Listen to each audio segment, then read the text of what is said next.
días. ¿Cómo amanecieron hoy? Bendecidos. Bueno, un hijo de Dios nunca puede amanecer mal, ni anochecer mal. ¿Estamos de acuerdo con eso, verdad? Nunca.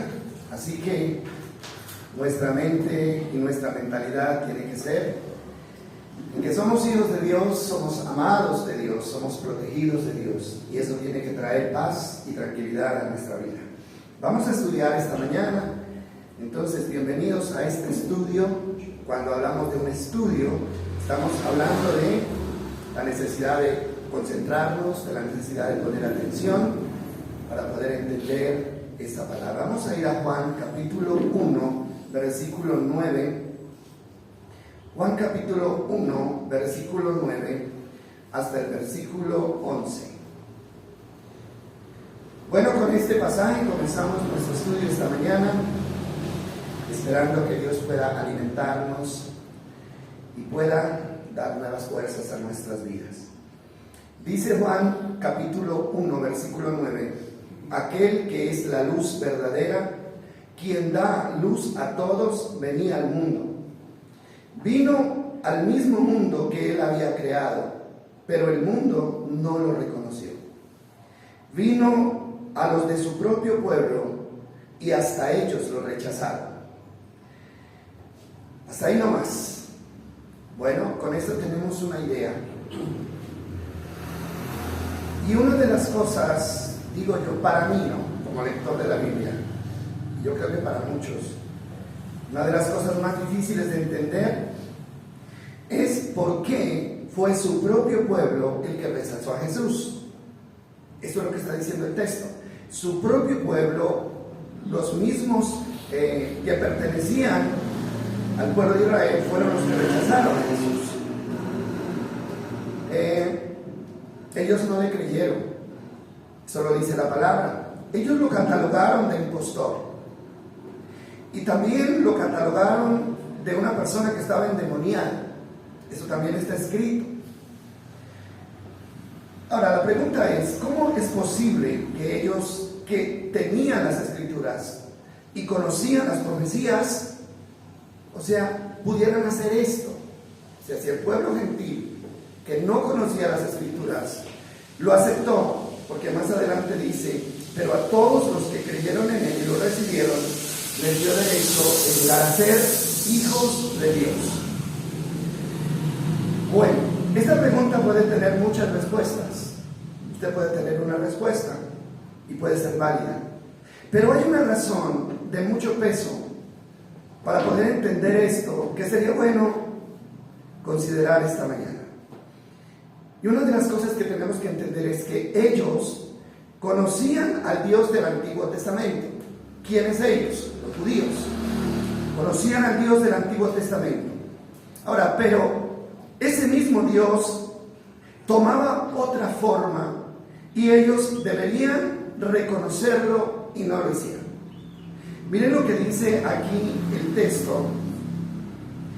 Dice el versículo 9, el 10. Dice: vino al mismo mundo que él había creado, pero el mundo, que dice, no lo que reconoció. No lo reconoció. Ahora, conocer y reconocer son dos cosas distintas, ¿verdad? Son dos cosas diferentes. Ahora, el problema de ellos no fue que no lo conocieron, porque sí lo conocían. Yo lo conocía. Conocían al Dios de Abraham, al Dios de Isaac, al Dios de Jacob, pero en este caso, tratándose de Jesús, no lo reconocían. La palabra reconocer, ¿qué significa? Significa examinar algo o a alguien para confirmar su identidad. Eso significa reconocer, ¿no? Cuando una persona muere, eso se da mucho, entonces llaman a los familiares, ¿para qué? Para que lo reconozcan, no para que lo conozcan porque ya lo conocían, sino para que lo reconozcan. Entonces, lo que le pasó al pueblo judío fue que no lo reconocieron. Ahora, ¿por qué no lo reconocieron? Porque todo todos ellos tenían una imagen de Dios que había sido impresa de generación en generación en su mente por parte de los padres y por parte de los maestros. Ellos tenían una imagen, ya habíamos hablado de eso, ¿recuerdan ustedes que estuvimos hablando acerca del Dios que se presentó en el monte Sinaí? ¿Recuerdan ustedes? Que era un Dios que tenía una imagen tan terrible que el pueblo dijo: nosotros no queremos hablar con él, no queremos que se nos acerque. Le dijo a Moisés: habla tú con él y nosotros más bien nos retiramos. Esa era la imagen que ellos tenían de Dios. Ahora, porque esa era la imagen que ellos habían venido considerando por las enseñanzas de los padres y los maestros. Pero mire que cuando Dios decide enviar a Jesús, ya no lo envía con esa imagen. Y vamos a mirar lo que dice Filipenses capítulo 1, versículos 6 y 7, ya hablando del Dios del Nuevo Testamento, hablando de Jesús. Filipenses 2, Filipenses 2, 6 al 7. Dice, miren lo que dice de Jesús, ¿ya lo tenemos? Dice: aunque era Dios, hablando de Jesús, no consideró que el ser igual a Dios fuera algo a lo cual aferrarse.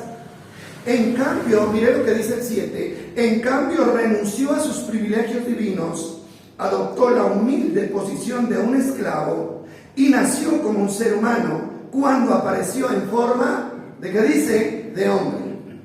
Ahora, ¿ven ustedes la diferencia entre el Dios del Antiguo Testamento, que hablaba como un trueno, que se manifestaba con rayos y centellas, a un Dios que toma la figura del hombre más humilde para venir a la tierra? Hay una gran diferencia. Entonces, cuando nosotros decimos, ¿por qué el pueblo de Israel no lo conoció?, hay una razón que se tiene que considerar. Era un cambio tan radical que ellos sí debían haberlo reconocido, pero no lo reconocieron. No lo reconocieron. Ahora, yo le hago una pregunta a usted esta mañana. ¿Cuál es la imagen que usted tiene de Dios en su corazón, en su mente? ¿Cuál es la imagen? Tenemos una imagen clara del Dios que está con nosotros, de nuestro Dios, del Dios que nos salvó. ¿La tenemos clara? Mire, yo pienso que hay una revoltura en la mente y en el corazón de la iglesia respecto a la imagen de Dios, yo creo. ¿Por qué? Porque nosotros tenemos acceso al Antiguo Testamento, y en el Antiguo Testamento nosotros miramos, podemos conocer la imagen de ese Dios que se manifestó a su pueblo de Israel. Pero luego tenemos la imagen de Cristo, que es una imagen totalmente distinta. Hermanos, nosotros tenemos que saber a quién nos estamos acercando. Hoy en día hay mucha gente que vive llena de miedo. ¿No le parece? Vive llena de miedo todavía, ¿no? Miedo, hermano. El mismo miedo que tuvo el pueblo de Israel cuando se les apareció en el monte Sinaí. Hermano, pero lo que nosotros tenemos que entender es que el Dios de hoy, el Dios nuestro, no es un Dios que venga a imponerse con el miedo. Es un Dios que toma una forma totalmente humilde, totalmente distinta, porque quiere transmitir un mensaje distinto. Hermano, hay gente tan llena de miedo que un día deciden apartarse de Dios. Se apartan de Dios. ¿Sabe por qué se apartan? No porque sean malos, ni porque se estén dejando dominar de sus debilidades, no, simplemente porque tienen en su mente y en su corazón la imagen equivocada de Dios. Y si lo siguen mirando como un Dios amenazador, como un Dios vengativo, como un Dios castigador, hermano, ¿quién quiere estar al lado de un Dios así? ¿Alguien quiere estar al lado de un Dios así? Entonces, como no ven la opción del amor y de la misericordia, entonces es mejor hacer lo que el pueblo de Israel hace, y es: yo mejor me retiro. ¿Por qué? Porque Dios es demasiado bravo. ¿Cuál es la imagen que usted tiene de Dios en su corazón? Depende de la imagen que usted tenga de Dios en su corazón, hermano, será la recepción que usted tenga de Dios en su vida. Hay gente que ni siquiera puede amar a Dios con el corazón. No lo pueden amar. Hay resistencia. ¿Por qué? Porque están mirando al Dios vengativo, al Dios que ordena destruir aún a los inocentes o a los niños. Hermano, tenemos que cambiar. Gracia es regalo. Gracia es amor, gracia es misericordia. No podemos seguir siendo tan necios, hermano, de pretender, ¿no?, llevar en nuestra mente y en nuestro corazón un Dios que lo que quiere es amarnos y ayudarnos y bendecirnos. Ahora, todo esto, hermano, ha sido el resultado de una mala enseñanza. ¿Por qué? Porque aún ni los mismos predicadores tienen clara la imagen del Dios a quien tenemos que predicar. ¿Qué estamos haciendo en estos días? ¿Conociendo a quién? A Jesús. Conociendo a Jesús, y aquí hay una referencia clara de lo que es Jesús. Entonces, cuando a ellos se les decía que Dios vendría a redimir a su pueblo, pensaban en un rey político que vendría a hacer una guerra física contra sus enemigos. Eso era lo que ellos esperaban. Él debía venir con espada y con ejército para derrotar a sus enemigos. En ese caso, los romanos, que eran los que los tenían esclavizados. Vamos a mirar Lucas 24, 17 al 21. Y ahí encontramos algo interesante que nos puede ayudar a aclarar esta idea. Lucas capítulo 24, versículo 17 al 21. Póngale cuidado a lo que dice este pasaje. Bueno, este pasaje, los pongo en contexto. Este pasaje narra, ¿no?, la huida, digamos así, de dos de los discípulos después de que Jesucristo es crucificado y muere. ¿Qué pasa? Ellos deciden irse a su tierra, Emaús. Y mientras ellos iban en el camino, tristes, cabizbajos, Jesús se les aparece. Y dice el 17, se les aparece y les pregunta, ¿de qué vienen discutiendo tan profundamente por el camino?, le preguntó Jesús a los dos discípulos. Se detuvieron de golpe, y miren lo que dice esta palabra, estas frases finales. ¿Qué dice? Se detuvieron de golpe, ¿cómo? ¿Cómo dice? Con sus rostros cargados de tristeza. Eso es importante tenerlo en cuenta. Era el sentimiento que los embargaba. Dice el 18. Entonces uno de ellos, llamado Cleofas, contestó: tú debes ser la única persona en Jerusalén que no oyó acerca de las cosas que han sucedido allí en los últimos días. 19. ¿Qué cosas?, preguntó Jesús, haciéndose el que no sabía. Las cosas que le sucedieron a Jesús, dijeron ellos. El hombre de Nazaret era un profeta que hizo milagros poderosos y también era un gran maestro a los ojos de Dios y de todo el pueblo. Esa era la imagen que ellos tenían de Jesús. Pero mire lo que dice el 20. Pero los principales sacerdotes y otros líderes religiosos lo entregaron para que fuera condenado a muerte y lo crucificaron. Esta era la imagen que ellos tenían.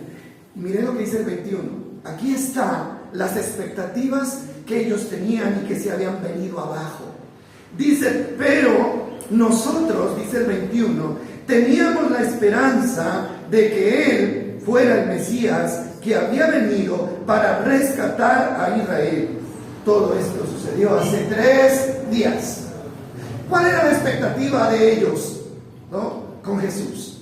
La expectativa de ellos con Jesús era que viniera a rescatar al pueblo de Israel, pero en términos políticos, en términos físicos.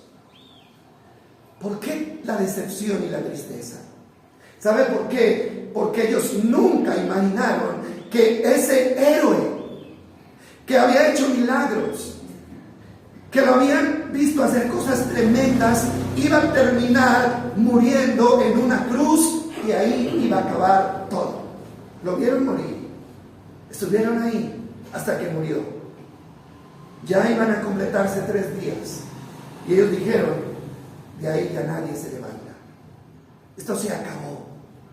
Tenemos que volver a nuestros antiguos oficios porque esto terminó. Nosotros teníamos la esperanza. Cuando dicen teníamos, estaban hablando de qué? Tiempo pasado. Ya no tenemos esa esperanza. ¿Y sabe por qué? Porque ellos tenían una imagen equivocada del Dios que los profetas habían anunciado. No iba a venir montado en un caballo blanco, ondeando una espada y derrotando a los enemigos. La victoria era diferente. Entonces, mis amados, es tan importante tener clara esta verdad. Por eso vuelvo, insisto, ¿qué clase de Dios es el que usted tiene en su mente y en su corazón? ¿Cuál es la imagen de Dios? A veces la imagen de Dios es confusa, ¿sí? No lo vemos como deberíamos verlo. Y eso, hermano, no aporta nada positivo a nuestra vida. Vamos a mirar Lucas 7:20. Hay otro pasaje interesante ahí. Lucas 7:20. Y esta es otra escena que nos ayuda a nosotros a entender a qué vino Jesús. Lucas 7:20.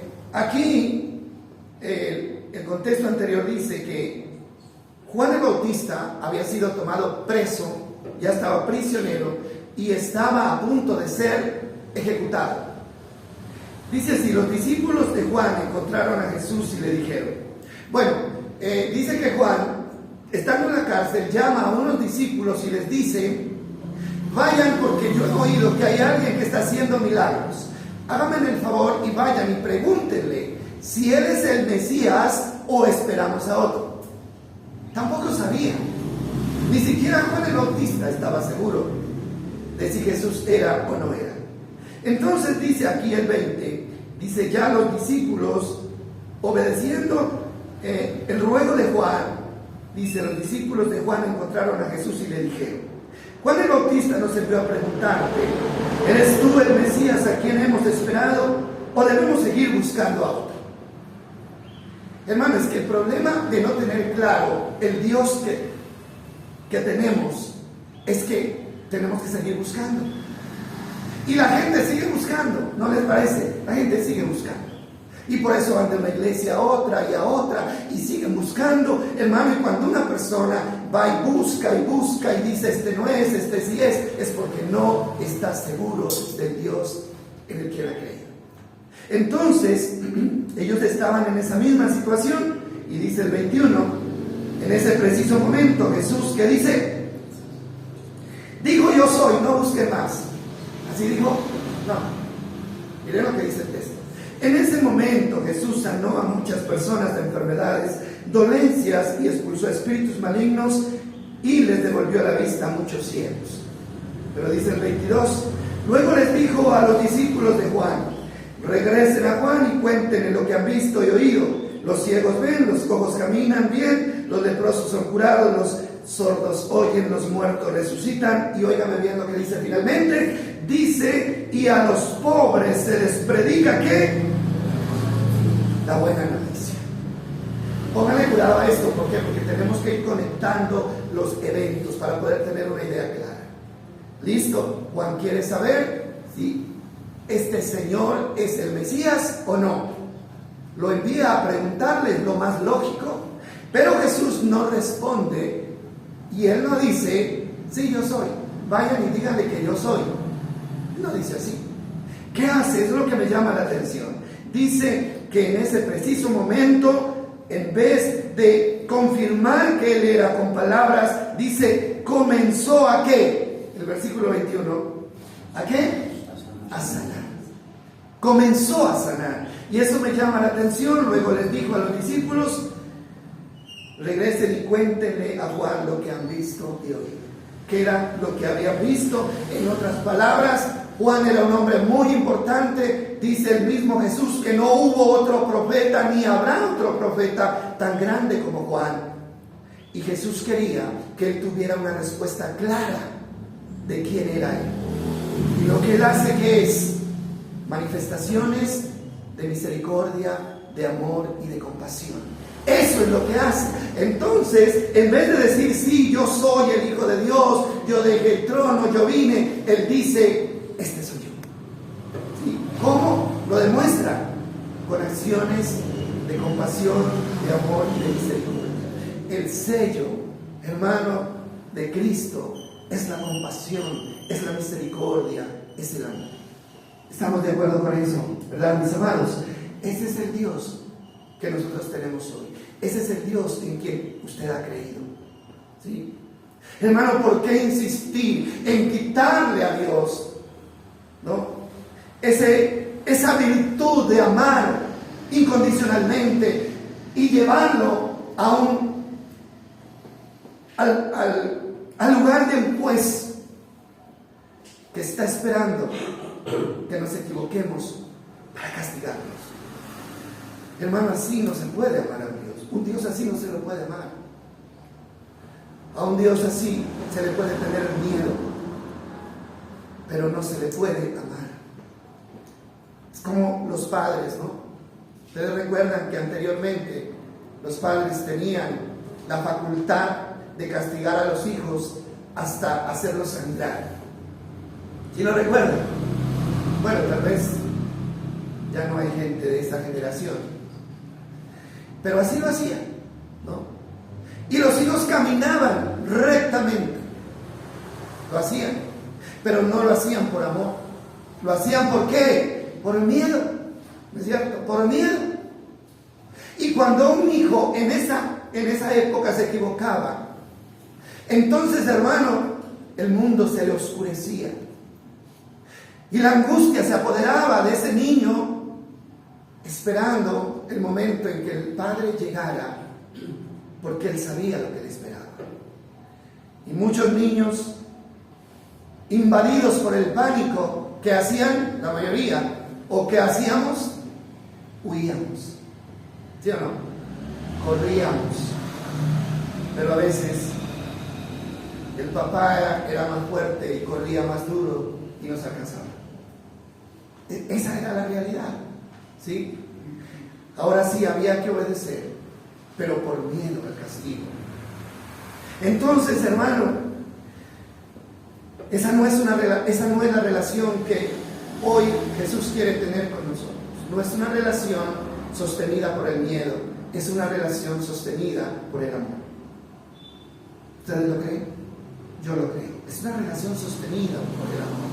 Porque las relaciones, hermano, que se fundamentan sobre el miedo, no permanecen. ¿Cuántos de esos hijos de los que les estoy hablando se aguantaron las palizas mientras estaban pequeños? Pero cuando tuvieron 12 años, 13 años, ¿qué hicieron? Se fueron. Porque no soportaron más. Abandonaron. Hermano, el creyente que no, hermano, entienda el amor con el que Dios nos abraza y nos quiere abrazar, tarde o temprano saldrá corriendo, tarde o temprano huirá con pavor y con miedo del Dios que no vino a mostrar miedo, sino que vino a extender sus brazos de amor y de misericordia. Si cambiamos la imagen, si reconocemos como no lo hizo el pueblo judío, entonces, hermano, nuestras vidas pueden cambiar y van a cambiar. Entonces, hermano, aquí encontramos una verdad. ¿Quién es Jesús? Se lo voy a demostrar. Yo no vine a juzgarlos, yo no vine a preguntar quién es perfecto para hacerle un milagro. Ese no es Jesús. Jesús simplemente vino a salvar, vino a predicar, vino a sanar a todos los necesitados. Ese soy yo. Y yo creo que Juan dijo, sí, ese es. A ese estábamos esperando. Hermano, la presencia de Dios en nuestras vidas tiene que traer paz, tiene que traer tranquilidad. Entonces, a Jesús no lo debían reconocer por su fuerza. No lo podían reconocer, hermano, por su capacidad de vengarse de sus enemigos. A Él lo tenían que reconocer por el amor. Por el amor. Recuerde que Él es amor. Él es amor. Y así se lo tiene que reconocer. Hoy hay mucho cristiano amargado. Mucho cristiano amargado que no disfruta la vida cristiana. ¿Saben por qué no la disfrutan? ¿Por qué? Porque tienen en su mente la imagen de un Dios castigador. Y claro que Dios va a castigar, pero eso es al final. Vamos a mirar lo que dice Efesios 3:16. Es muy importante este pasaje. Efesios 3:16. El apóstol Pablo tiene un afecto muy especial por la iglesia que está en Éfeso, y él ora por ellos. Y mire lo que dice, que pide en su oración. Dice el 16: pido en oración que de sus gloriosos e inagotables recursos los fortalezca con poder en el ser interior por medio de su espíritu. Dice el 17: entonces Cristo habitará en el corazón de ustedes a medida que confíen en Él. Echarán raíces profundas en el amor de Dios y ella los mantendrá, ¿qué dice? Fuertes. ¿Qué es lo que nos va a mantener fuertes? Hermano, un sentimiento de miedo, no. Lo que nos va a mantener fuertes, según lo que dice esta palabra, es echar raíces profundas en el amor de Dios. Eso es lo que nos va a mantener fuertes. Y dice el versículo 18: espero que puedan comprender como corresponde a todo el pueblo de Dios. Mire lo que dice: cuán ancho, cuán largo, cuán alto y cuán profundo es que el amor de Dios. Hermano, ¿qué es lo que tenemos que entender? ¿Qué es lo que hace falta que entendamos? La altura, la anchura, la profundidad ¿de qué? Del amor de Dios. Del amor de Dios. Eso es lo que va a hacer que nuestras vidas echen raíces profundas y nos podamos mantener firmes y fuertes en Él. Y dice el versículo 19: es mi deseo que experimenten el amor de Cristo, aun cuando es demasiado grande para comprenderlo todo. Entonces serán completos con toda la plenitud de vida y el poder que proviene ¿de dónde? De Dios. ¿Cuándo seremos completos? ¿Cuándo estaremos completos? Cuando comprendamos y experimentemos el amor de Cristo. Y él dice, el apóstol Pablo dice: el amor de Cristo es tan grande que yo no espero que lo entiendan todo, porque es demasiado grande para poderlo entender. Pero entiendan lo que necesitan entender para que puedan tener plenitud de vida en el poder que viene de Dios. El Señor dice que Él vino a darnos vida, y vida ¿qué? En abundancia. ¿Y qué significa vida en abundancia? No significa tener plata. No es solamente, hermano, tener salud, estar bien físicamente, no. Tener vida abundante, hermano, yo estoy seguro que es tener paz en el corazón. Eso es tener vida abundante. Porque el que tiene paz, hermano, así le falten cosas, pero vive bien. El que no tiene paz, así esté, hermano, sobre todo, no va a poder vivir bien. Y la paz es el resultado de entender que hay un Dios que nos ama de una manera que jamás vamos a poder entender. Eso es lo que tiene que dar paz a nuestro corazón. Entonces, en la oración de Pablo por los creyentes era porque conocieran el amor de Dios en todas sus dimensiones, alto, ancho, largo, profundo. Entonces podrán confiar en Él. Hermano, entre más experimentemos el amor de Dios en nuestras vidas, más vamos a confiar en Él. Es así, más vamos a confiar en Él. Hermano, usted va a seguir teniendo obstáculos en la vida, dificultades. Uno está tranquilo, ¿no? Bien tranquilo, y de pronto ahí está la noticia, hermano, que le mueve el piso. Ahí está la noticia que no queremos recordar, que no queremos enfrentar. Hermano, pero al mismo tiempo está la realidad de que hay alguien que nos ama y está listo para extender su mano y sostenernos. Esa es una gran realidad. ¿Sí? Es muy interesante, tranquilizador saber que Dios nos ama y que es un amor tan real, es un amor tan fuerte que nunca nos va a dejar abandonados, nunca nos va a dejar abandonados. Todavía hay personas, hermanos, que cuando tienen un problema y van a pedirle a Dios, lo primero que se les viene a la mente fue el pecado que cometieron en el pasado. Yo no sé si a usted le pasa. Cuando van a pedirle algo a Dios, lo primero que se atraviesa en la mente es el pecado, es el error que cometí, y cuando nosotros insistimos en ese error, entonces nuestra fe se va al piso y ya no hay respuesta a nuestra oración. Hermano, cuando usted tenga una necesidad y vaya a Dios, hermano, no se mire a usted, no recuerde su pasado, vaya a la cruz del Calvario, vaya hacia allá y recuerde lo que Cristo hizo por usted. Entonces su confianza, dice la palabra, su confianza se fortalecerá. Ven ustedes, y vemos la importancia de conocer el amor de Dios. Cuando conozcamos el amor de Dios, seremos completos y nuestra vida habrá llegado a la plenitud. Hermano, Primera de Juan 4:18, este es el último texto que vamos a mirar. Primera de Juan 4:18 habla algo acerca del miedo. Yo estaba escuchando o leyendo un libro, no es ni cristiano, es un libro de psicología. Y el libro habla, o sea, de los desastres que produce el miedo en la vida de una persona. Hermano, el miedo es peor que el cáncer en la vida de una persona. El miedo trae angustia, la angustia trae enfermedad. La gran mayoría de las enfermedades son producidas por la angustia, hermano, y la angustia tiene nombre propio, miedo. Y el Señor dice, Él no nos ha dado espíritu de ¿qué? De cobardía, sino de poder y de dominio. Hermano, si además del miedo que impunde lo que está pasando en el mundo, vamos a seguir viviendo con miedo de acercarnos a Dios, entonces no tenemos esperanza.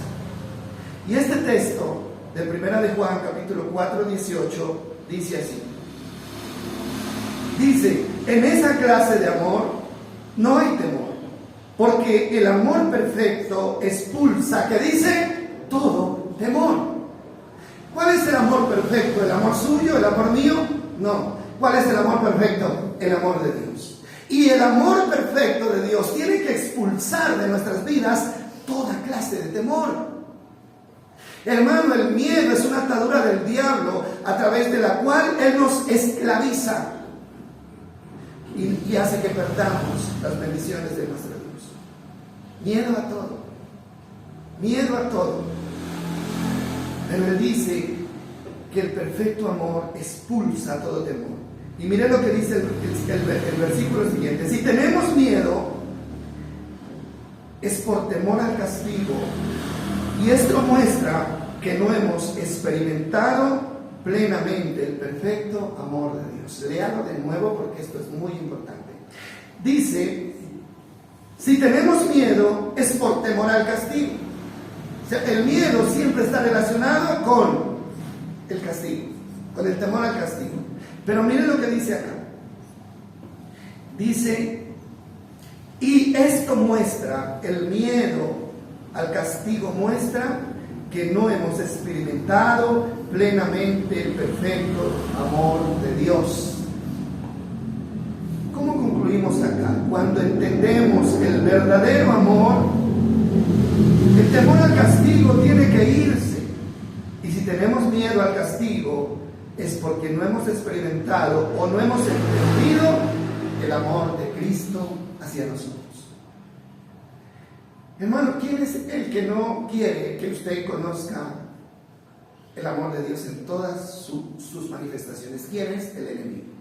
El enemigo. Hermano, el enemigo quiere verlo triste todo el tiempo, el enemigo quiere verlo enfermo todo el tiempo, el enemigo quiere verlo oprimido todo el tiempo y teniéndole miedo a todo. Así quiere verlo el enemigo, porque esa es la forma de él esclavizar. Pero el Señor dice que Él vino a romper las ataduras del diablo. Y si usted ha creído en Cristo con honestidad, hermano, usted está en el hueco de la mano de Dios. Estamos escondidos en el hueco de su mano. Y ahí es el Salmo 27 que dice, ¿de qué vamos a temer? ¿Por qué vamos a tener miedo? ¿Por qué vamos a angustiarnos? El Señor es mi luz y mi salvación. ¿De quién temeré? Él es la fortaleza de mi vida. ¿De quién he de atemorizarme? Entonces es cuestión de creerle a Dios más que creerle a la voz del enemigo que siempre va a tratar de asustarnos. Hoy vamos a participar de la cena del Señor. Y este acto, mis amados, tiene que fortalecer nuestra confianza y nuestra esperanza en Él. Amén. ¿Para qué es la cena del Señor? Aquí la tengo servida y preparada. Pancito de la panadería de la esquina y jugo de uvas que ayer compré en la galería. Eso es, así se hace la cena. Ahora, ¿por qué les digo esto? Porque la gente cree, hermano, que la importancia de la cena está en el pedazo de pan que recibe y en el jugo de uvas que se toma. No, hermano, la importancia no radica en ese pan. Este es un pan cualquiera y es jugo de uva. Cualquiera. La importancia está en lo que ese pedazo de pan y esa copa de jugo de uva representa para usted. En lo que representa. Ustedes saben que la Iglesia Católica tiene engañada a la gente diciendo que la hostia es el cuerpo de Cristo, ¿no? Así dicen, ¿verdad? El cuerpo de Cristo, el cuerpo de Cristo. Y no la mastique, porque si la mastica, entonces está masticando el cuerpo de Cristo. Es una mentira. Hermano, es una representación. Pero es importante, mis amados. Y yo quiero que miremos un momentico, por favor. O sea que la cena del Señor es un mandamiento. Es un mandamiento que tenemos que nosotros practicar todo el tiempo. Ustedes saben que la iglesia apostólica, la iglesia primitiva, ¿no? Dice el libro de los Hechos que ellos participaban de la cena del Señor cada 8 días. Los primeros días de la semana, o sea el domingo, que era donde ellos se reunían, dice que ellos partían el pan y comían con alegría y sencillez de corazón. Eso es lo que dice. Entonces es un mandamiento. Ahora, ¿y con qué fin Dios establece este mandamiento? ¿Cuál es el fin de la cena del Señor? El fin de la cena del Señor es uno solo, y es recordar el sacrificio de Cristo. Recordar el sacrificio de Cristo. Entonces, mis amados, dice la historia que la noche que Jesús iba a ser entregado, Él estableció este mandamiento, se conoce como la última cena, y Él tomó 2 elementos comunes y corrientes que habían en la mesa. Común y corriente, esto no fue planeado, ni fueron santificados, ni ese pan, ni ese vino, hermano, se sometieron a un proceso. No, había pan y había vino, porque esa era la costumbre de los judíos en todas las cenas. En todas las cenas ellos debían tener pan y debía haber vino. Y Él toma esos 2 elementos para representar. ¿Qué representaba? El pan, su cuerpo. ¿Y qué representaba el vino? Su sangre. Y eso es lo que nosotros tenemos que entender en esta hora. Y 1 Corintios capítulo 11, versículo 23. Este es el pasaje que siempre leemos, porque es el pasaje que toma el apóstol Pablo para para establecer esta práctica en la iglesia. Y dice: pues yo les transmito lo que recibí del Señor mismo. La noche que Él fue traicionado, el Señor Jesús tomó pan y dio gracias a Dios por ese pan. Luego lo partió en trozos y dijo: esto es mi cuerpo, el cual es entregado por ustedes. Y miren lo que dice al final, que dice: hagan esto en memoria de mí. ¿Sí? La otra versión dice: cuando ustedes coman este pan, acuérdense de mí.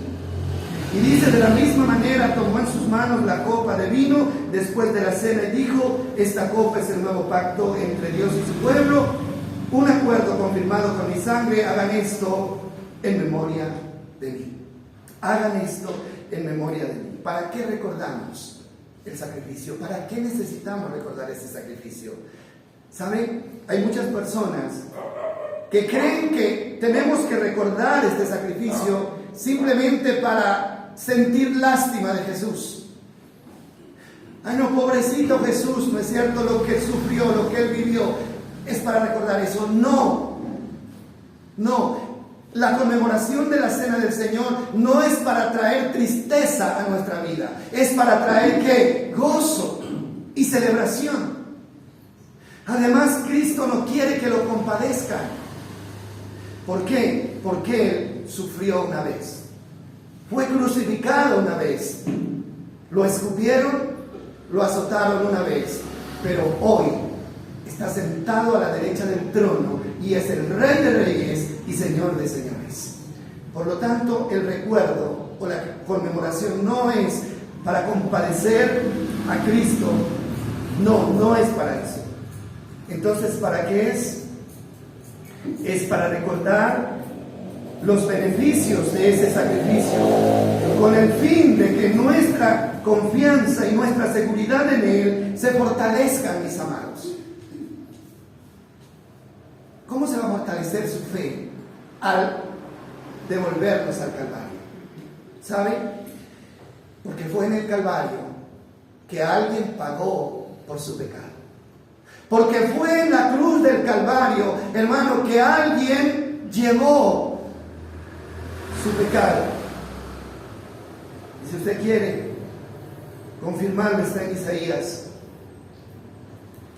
Ahí está en el libro de Isaías, el capítulo 1, el 53, Isaías 53. Pues tenemos que recordarlo, porque es necesario que lo hagamos.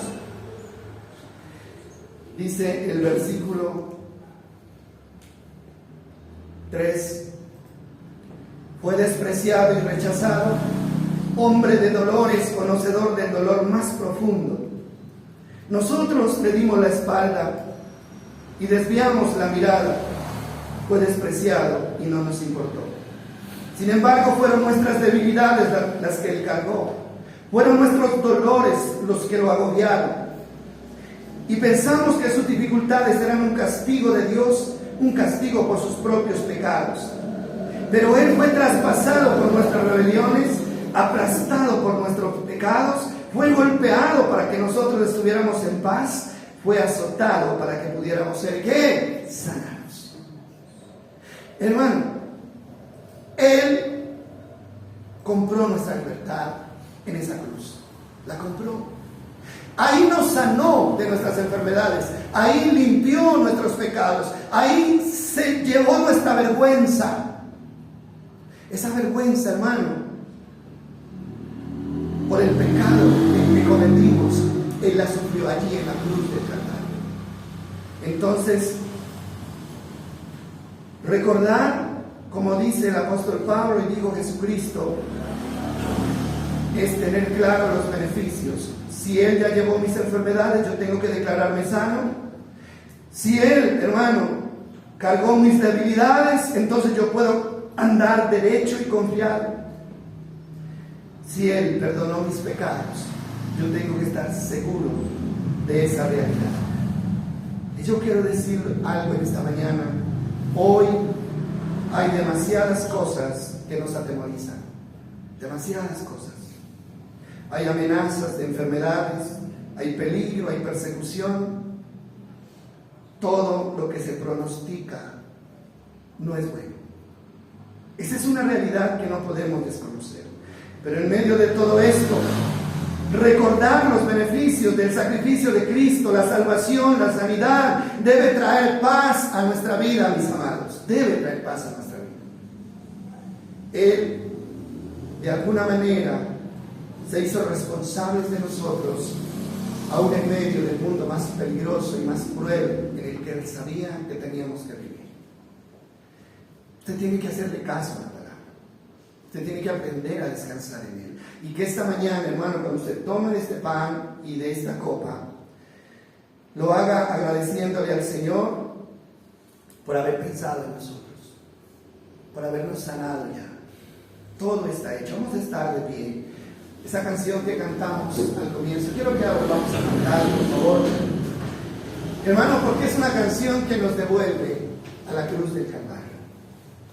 Esa canción nos devuelve a la cruz del Calvario. Y usted y yo necesitamos volver a esa cruz para saber qué beneficios Dios trajo a nuestras vidas. Es una canción muy vieja, viejísima esa canción, ¿no? Es un himno escrito más de 100 años por una persona que realmente conocía el significado de la cruz. De pronto usted no la conoce, pero la podemos aprender, y que esta palabra que acabamos de recibir y esta canción pueda llevarnos a la cruz del Calvario, y hoy podamos salir bendecidos esta mañana, tranquilos y seguros por la seguridad, con la seguridad que Él nos da, de habernos perdonado, de habernos sanado y de tener su compañía y su protección. Es la cruz del monte Calvario, estaba una cruz, emblema de afrenta y dolor. Mas yo amo esa cruz, donde murió mi Jesús.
partir entonces el pan y la copa, recuerde, esto tiene un gran significado para su vida.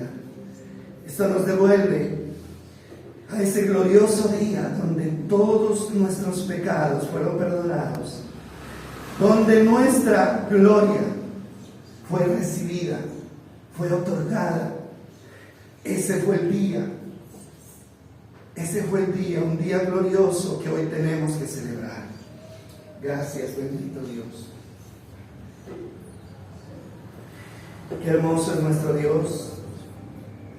Él sigue permitiendo que experimentemos momentos de gozo en un mundo de dificultad. Y nuestro gozo es Él. Nuestro gozo es Él. Gracias, Dios. Gracias, Señor. Gracias, Dios. Gracias, Dios.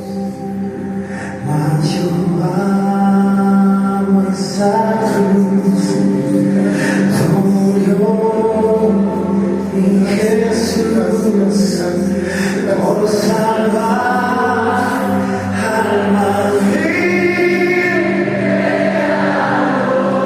Gracias, Señor. Gracias, Dios. Oh, yo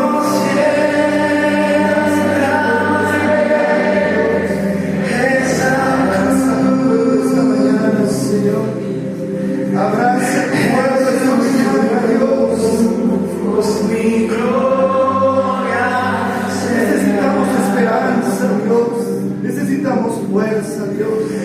Algún día Necesitamos sentir, Señor, el beneficio de tu sacrificio, Señor, en nuestras vidas, Dios. mi gloria.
La palabra que después de haber dado gracias, partió el pan y lo dio y dijo: coman todos de esto, este es mi cuerpo que por vosotros es partido. Y de la misma manera tomó la copa y dio gracias. Y hoy nosotros, Señor, con esta copa y este pedazo de pan en nuestras manos, damos gracias. Solamente queremos decirte gracias, gracias nuestro Dios.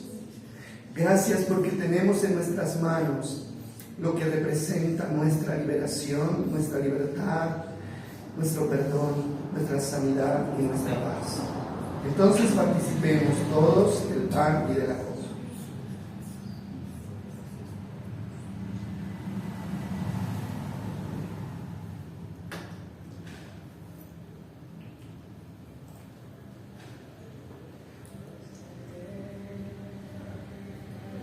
Nunca habrán palabras suficientes para agradecer a nuestro Dios todo lo que Él ha hecho y sigue haciendo por nosotros. Pero una de las formas de agradecer es permitir que ese beneficio se haga realidad en nuestra vida. Gracias, Dios. Te amaremos siempre. Siempre te amaremos. Muchas gracias. Amén y amén. Tomen su lugar, por favor.